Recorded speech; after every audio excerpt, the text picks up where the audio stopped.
Have you ever helped your kids financially? Made a donation to a cause you care about? Or sold something at a lower price just to help someone out? If so, this is something you'll want to understand clearly. Hi everyone, I'm the Y guy from Pension Y. In today's video, we're going to walk through question 54 of the SA369 form in a simple and practical way. This question asks, in the last 5 years, have you or your partner given away, transferred, or received less than market value for any cash, assets, property, or income?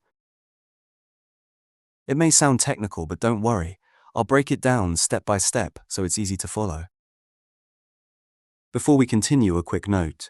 This video is for general educational purposes only.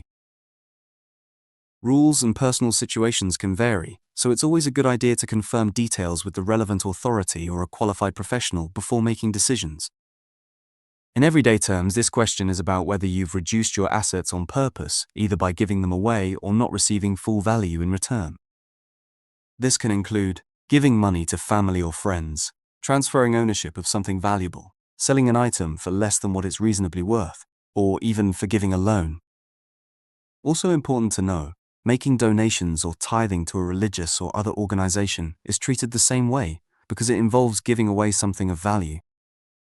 The intention behind it may be personal or meaningful, but for assessment purposes, it's still considered a reduction of assets. Let's look at a few common situations. Helping a child with a lump sum of money, contributing to a grandchild's savings, donating to a charity or religious organization, selling a car or property below its typical market value, deciding not to collect money that someone owes you.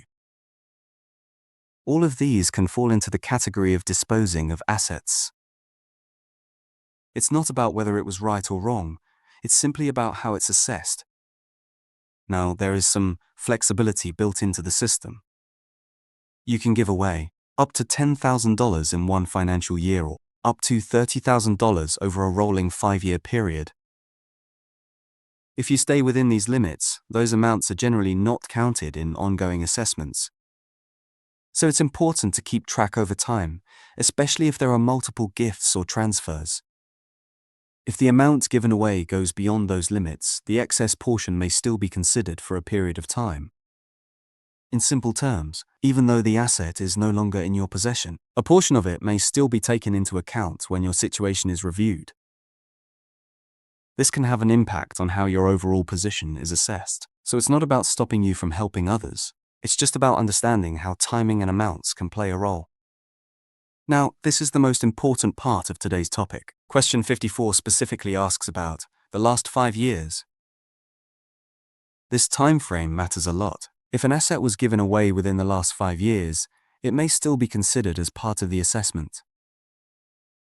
However, if it was more than 5 years ago, it is generally no longer taken into account.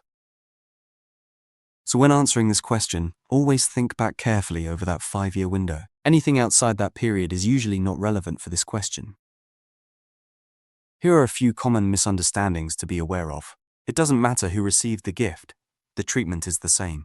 Donations are still included because they involve giving away value. Smaller amounts over time can add up, so records are helpful. Timing plays a key role, especially with that 5-year window. Being aware of these points can help you avoid confusion later on. When you reach this question on the form, take a moment to think about any larger financial support you've given, any items sold below typical value, any donations or contributions, any money you chose not to recover. If something falls within the last 5 years, it's best to include it. Clear and accurate information helps ensure everything is assessed correctly from the start. If this explanation helped you better understand question 54, feel free to like and subscribe. At Pension Y, we focus on turning complex topics into simple, practical information you can actually use. If you have a scenario you'd like explained in a future video, leave a comment below. Thanks for watching, and I'll see you in the next one.